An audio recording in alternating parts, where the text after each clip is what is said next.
So let's act like yesterday didn't happen. Let's all agree to just do that. Holy God, I have not gotten that bad of a reaction to a video in a while, but here's what I will say. I am actually thankful for like 98% of your criticism and responses. Like 2% were just like very mean. Like some, I love you, Phil, but I'm gonna be brutal and bully you, but if anyone else tried to bully you, I'd fight for you kind of energy. While a lot of you not liking the episode, it hurt my ego a little bit. I looked back to Tuesday's episode, which I think is one of the better episodes I've put out in like the past few months. Right, I thought back to XQC's response and how everyone was like, why is this guy acting like a child? It appears that these people are actually concerned and they're just offering advice. Why is he attacking them? And it reminded me like, oh yeah, this is not a personal attack. Check the ego. That said, I'm not gonna say sorry for yesterday's show. I'm not gonna stop testing things now and then. I think that's important. Yesterday's test was specifically to see like, could I do a show that was almost all graphics in case, I went on vacation and I could just record audio and send it to the editors. Yeah, I still see yesterday's show as a win because I think there are 70% of people that would still like a not fantastic show over getting no show, which is what the other option would have been.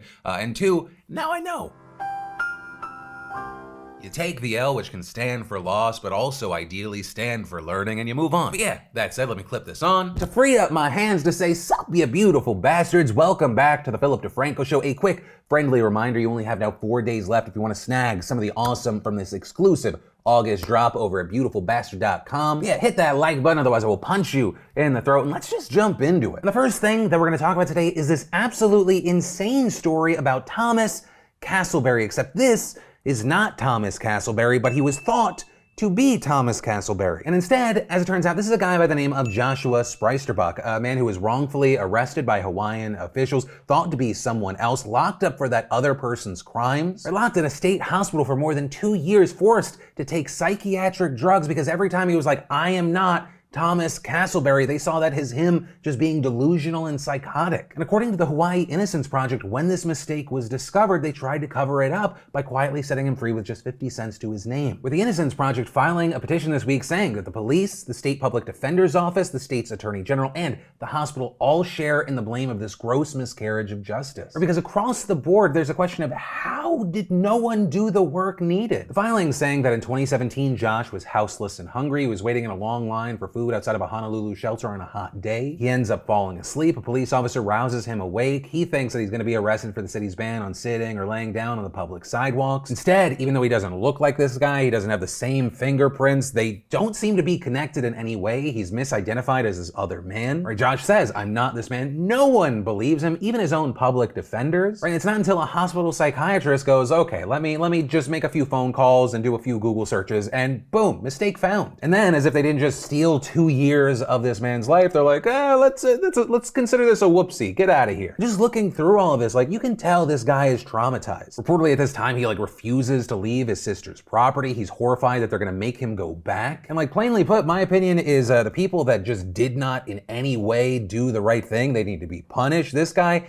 at the very least, he needs to get a fucking check. And I think among other things, it highlights how our system really doesn't think of the people that are kind of economically on the lower end as even people. Who we are in times of struggle, how we treat the vulnerable and those that have less than us, that highlights who and what we are. Yeah, the question I have off to you, if you were the judge and jury, what sort of retribution and punishment should we see here? Then in entertainment news, if you are a fan of Trey Parker and Matt Stone and the goodness they put out, rejoice because they just signed a massive deal with Viacom CBS. According to Variety, the duo will make 14 South Park films for the studio streaming service Paramount Plus, and the series is now also renewed on Comedy Central through 2027, with it all reportedly being worth a whopping $900 million over the next 6 years. Also, Trey and Matt, not the only ones in the news because of massive paydays. You had Corinna Kopf back in the news, or between popping up in the news because she was trying to make herself look to be a victim because she won't be vaccinated and people have negative reactions to that. I saw her previously saying she made $1 million in the first 48 hours after launching an OnlyFans, and now, it's more. It's actually not as crazy as you think. Well, it's crazy, but like... Just say it. 4.2 million. My first tit pic ever, I made $165,000. So the main takeaway from this story is I am very excited to announce PDS Plus, the premium Philip DeFranco Show experience. It is a pay subscription service giving you the show that you know you love, but in the top right corner, there's also a camera that just pointed at my feet. Subscribe now over at philsfeet.com. That's PHILS, then what you would like to put inyourmouth.com. Then, on the note of celebrities, we also had Kendall Jenner in the news. For one of the three reasons she's always in the news, or anyone from this group are in the news, there is a multi-million-dollar lawsuit. And this because Jenner, who is reportedly the highest paid model in the world, didn't model when she was supposed to. But according to a legal complaint that was filed, Jenner signed a contract, reportedly said to be paid $1.5 million plus a 20% service fee in exchange for 2 planned photo shoots. She did the first photo shoot with the brand saying that they already gave her $1.35 million. The second shoot ends up getting pushed because of COVID. They rescheduled, but the brand saying that when they went to finally confirm the date, Kendall stopped responding. However, Kendall's modeling management company says no, that's not true, saying the complaint is without merit and that they continually offered alternate dates and locations to fulfill the agreement. And so ultimately, there's just this weird and messy situation where it appears that someone is lying. Yeah, we'll have to wait and see what happens there for what essentially is a pocket change for Jenner. And a news highlighting how companies are having a hard time attracting and retaining workers. You had Target in the news, announcing now that starting this fall, Target will cover the cost of tuition, fees, and textbooks for full-time and part-time workers who pursue degrees or certificates at more than 40 participating institutions. And reportedly, they'll have at least 250 different business-aligned programs to choose from, including business management, computer science, design, and more. Target will also fund advanced degrees, paying up to $10,000 each year for master's programs at those schools, as well as offering up to $5,250 for those pursuing non-master's degrees or business-aligned programs at one of the select schools. With Target saying that ultimately it plans to invest $200 million into the education program over the next 4 years, and employees in the U.S. will qualify as soon as their first day. Right, and while notable, this also just makes Target one of the most recent companies to offer incentives and kind of perks. Right, places like Chipotle and Starbucks have already had similar programs in place, but more businesses have been introducing or expanding these incentives. Like Walmart, for instance, recently announced that they'll cover the full cost of college tuition and books for their employees. And while many have applauded these businesses, you also have others saying they're just doing what they have to do. It has just gotten tougher and tougher to hire people and get them to stay at your company, and they also have to compete with smaller businesses that don't have the same resources as them. Right, so that's why you have people going, yes, this is fantastic. People are also concerned that this could change the business landscape so that only a few handful of companies can dominate their sectors. But of course, the counter to that is that was already happening. Like, no small business is super pumped when a Walmart comes to town. Right, so people arguing that the main thing is that this is a net good for the workers at these stores. But yeah, with that, I would love to know your thoughts. But from that, I want to take a second to thank the fantastic sponsor of today's show, Keeps. Did you know that 2 out of 3 guys will experience some form of male pattern baldness by the time that they're 35? Maybe you have that friend or family member that's dealing with hair loss right now, and you don't have to just wait around for it to happen to you, because now is the time to do something about it. Because Keeps helps you stop hair loss before it's too late with their scientific and affordable approach to treatments that are up to 90% effective at reducing and stopping further hair loss. And Keeps offers generic versions of the only 2 FDA-approved hair loss products that are out there, so some of you may have already actually tried them before, but probably never at this price. And you can get these products delivered directly to your door, meaning no in-person doctor's office for your prescription, saving you both valuable time and money. So if you're ready to take action and prevent hair loss, go to keeps.com/DeFranco, or just click that link in the description down below to receive 50% off your first order. Then, remember when there was a ton of people being exceptionally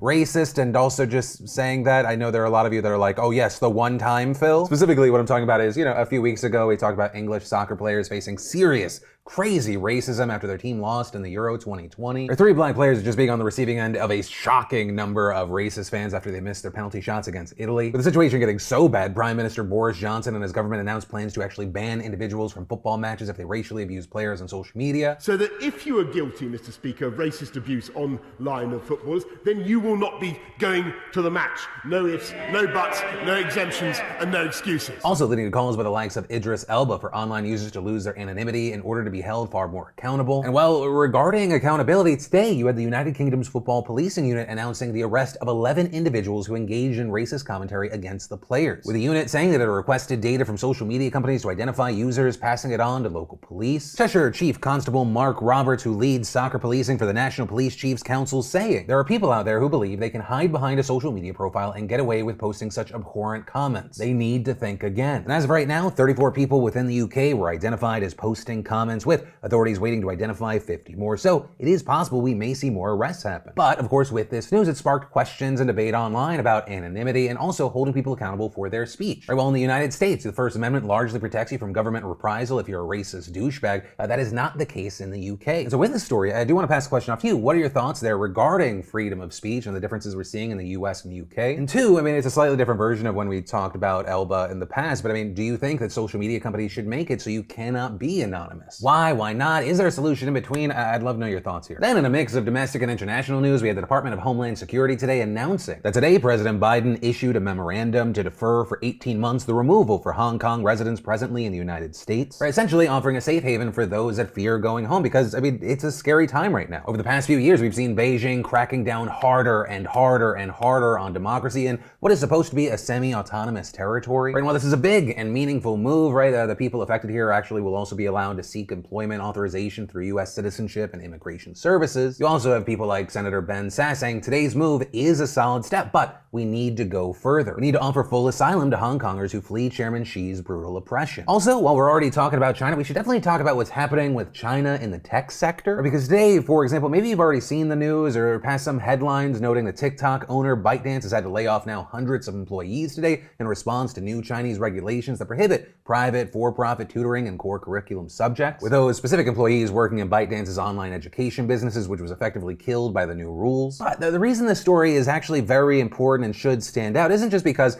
you have ByteDance and the TikTok connection, but rather because they are hardly the only company to be hit so hard recently. Some firms like Yuan Fudao, a $15.5 billion startup, essentially had to shut down all marketing while they figure out what to do now. Or the entire education industry out there, which is absolutely massive in China, was gutted by last month's new rules, which not only banned private tutoring in the most important subjects, but also gave preferential treatment to public school students trying to enter China's top universities. Now, with this, China says that the move is supposed to help combat inequities currently within China, especially between poorer and more rural students who struggle to get into top universities because of their need to go to public schools and not have access to private tutors. But a lot of the moves that they've been making recently really seem to be more about control. Because with these new rules, they also banned most foreign investment into the Chinese education market, they banned foreign curriculum, and also they banned most foreign teachers working in China. Also, earlier in the week, for example, on Tuesday, you had Chinese state media calling video games spiritual opium, calling it an electronic drug, which seemingly caused shares for the Chinese company Tencent, the world's largest video game maker, to plunge. Tencent also seeming to react to this by limiting kids' playing time now to just an hour per weekday. We've also seen a trend of US-listed Chinese companies coming under fire. Last month, for example, Didi, which is essentially, think of it as Uber in China, they got banned from app stores after they went public in the US. Then, in COVID-19 news, reportedly the Biden administration is developing a plan to require nearly all foreign visitors to the US to be fully vaccinated against COVID-19 once the travel restrictions lift. Currently, if you don't know, the US prevents most non-US citizens from entering the country if they've traveled within a number of countries, including China, India, South Africa, Iran, Brazil, and most of Europe within the last 14 days. But of note, this is really more of a forward-looking story because it's not even known when the current restrictions will be lifted, especially with COVID surging again. Which, actually, on that note, the world has now surpassed 200 million reported COVID cases throughout the pandemic. Then we had President Biden unveiling a new multi-pronged policy today aimed at reducing vehicle emissions that has been described as one of the administration's most significant efforts to combat climate change. First part of the plan directs relevant agencies to restore and strengthen mileage standards that were implemented under Obama but rolled back during the Trump administration. With the second part of his new plan, Biden aims to address a more long-term goal by signing an executive order that sets a new target to make electric vehicles half of all new vehicles sold by 2030. And there's a fact sheet and really interesting information, and notably with this, of course, 2030 is just a target, though one that America's big three automakers, right, Ford, GM, and Stellantis, formerly Fiat Chrysler, seem to agree with, issuing a joint statement announcing their shared aspiration to achieve sales of 40 to 50% of annual US volumes of electric vehicles by 2030. Which, I mean, regarding that aspect of the story is probably more important because nothing's going to ever get done, it feels like, and I know that I'm a cynic, but to put it bluntly or simply, I mean, Biden doesn't even have his whole party on board, right? Joe Manchin is still a person that exists. And specific to this story, he has already signaled that he will not support some of the measures in this. And so if it ever feels like I'm a little bit frustrated when talking about stories like this, it's because it's like we're talking about like plans and cool ideas. Like it just feels like anytime anything has to go through Congress, someone's like,